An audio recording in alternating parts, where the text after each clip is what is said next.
میرا سوال آپ سے یہ ہے کہ بہت ایکٹیو ہیں آپ سوشل میڈیا پہ اور نوجوانوں کے ٹرینڈ سے بھی آپ اچھے خاصے واقف ہیں.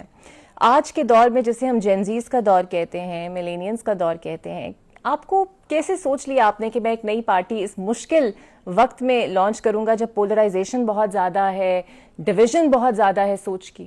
دیکھیے، ایک تو میں ہمیشہ سے اس بات کا قائل ہوں کہ زندگی میں مشکل کام ہی کرنا چاہیے اور چیلنجنگ کام ہی کرنے کی ٹھاننی چاہیے. آسان کام تو سب کر لیتے ہیں. تو مجھے لگتا ہے کہ جو چیلنجنگ چیز ہو، جو مشکل کام ہو، اسی کو کرنے کا بیڑا اٹھانا چاہیے. اور مجھے یہ لگتا ہے کہ اس وقت پاکستان میں بہت ضرورت ہے. لوگ شاید اسے آج کے پرسپیکٹو میں دیکھ رہے ہیں، ابھی کے پرسپیکٹو میں دیکھ رہے ہیں کہ شاید آج یا کل جو ہے نا وہ لوگ جو تنقید کر رہے ہیں یا جو لوگوں کا نقطہ نظر ہے، آپ ذرا آنے والے چند ہفتوں، چند مہینوں یا چند سالوں کی بنیاد پر دیکھیں تو آپ کو پاکستان میں ایک نئی سیاسی پارٹی یا سیاسی قوت کی ضرورت محسوس ہوتی ہوئی دکھائی دے گی.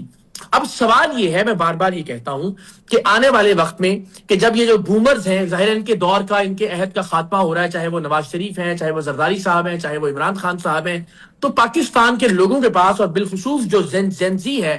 جو نوجوان ہیں، ان کے پاس کیا آپشن ہے؟ ان کے پاس یا تو یہ آپشن ہے کہ وہ زرداری خاندان اور نواز شریف خاندان کے بیٹے اور بیٹیوں کی غلامی کریں اور ان کے بچے جو ہیں وہ ان کے بچوں کی تاحیات غلامی میں رہیں، ان کے پوتے پوتیاں ان کے پوتے پوتیوں کی غلامی کریں. تو اس کے علاوہ بہتر یہ ہے کہ دنیا بھر میں جہاں جہاں پولیٹیکل پارٹیز کام کرتی ہیں، جہاں جہاں جمہوریت ہے، وہاں سیاسی جماعت ایک ادارہ ہوتی ہے جو کسی آدمی کی ملکیت نہیں ہوتا، جو کسی خاندان کی ملکیت نہیں ہوتا، اور وہ ادارہ لوگوں کی ملکیت ہوتا ہے. اس میں لوگ الیکشن کے ذریعے، انٹرنل الیکشن کے ذریعے، مشاورت کے ذریعے، جمہوریت اور میرٹ کے ذریعے اپنے لیڈرز کو ایک مخصوص مدت کے لیے منتخب کرتے ہیں. وہ لیڈرز اپنا کام کرتے ہیں، اس کے بعد نئے لیڈرز منتخب ہو جاتے ہیں. ہم نے ایک عجیب ہی سائنس بنا لی ہے جسے ہم نے جمہوریت کا نام اس کھچڑی کو دے دیا ہے. اس میں نہ تو ملٹری ڈکٹیٹرز کی طرف سے جمہوریت ہے، نہ بدقسمتی سے سیاسی ڈکٹیٹرز کی طرف سے کوئی جمہوریت ہے. تو ہم ایک ایسی سیاسی جماعت کی بات کر رہے ہیں جو اپنے اندر جمہوریت رکھتی ہو، جس میں ایک عام آدمی کے پاس،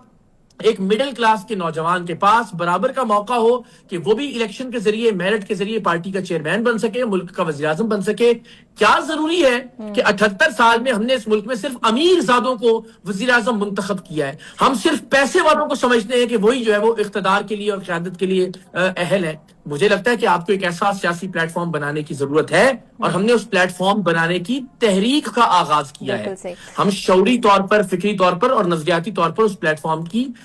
تخلیق اور اس کے قیام کی بات کر رہے ہیں اس وقت پاکستان کے لوگوں سے اور نوجوانوں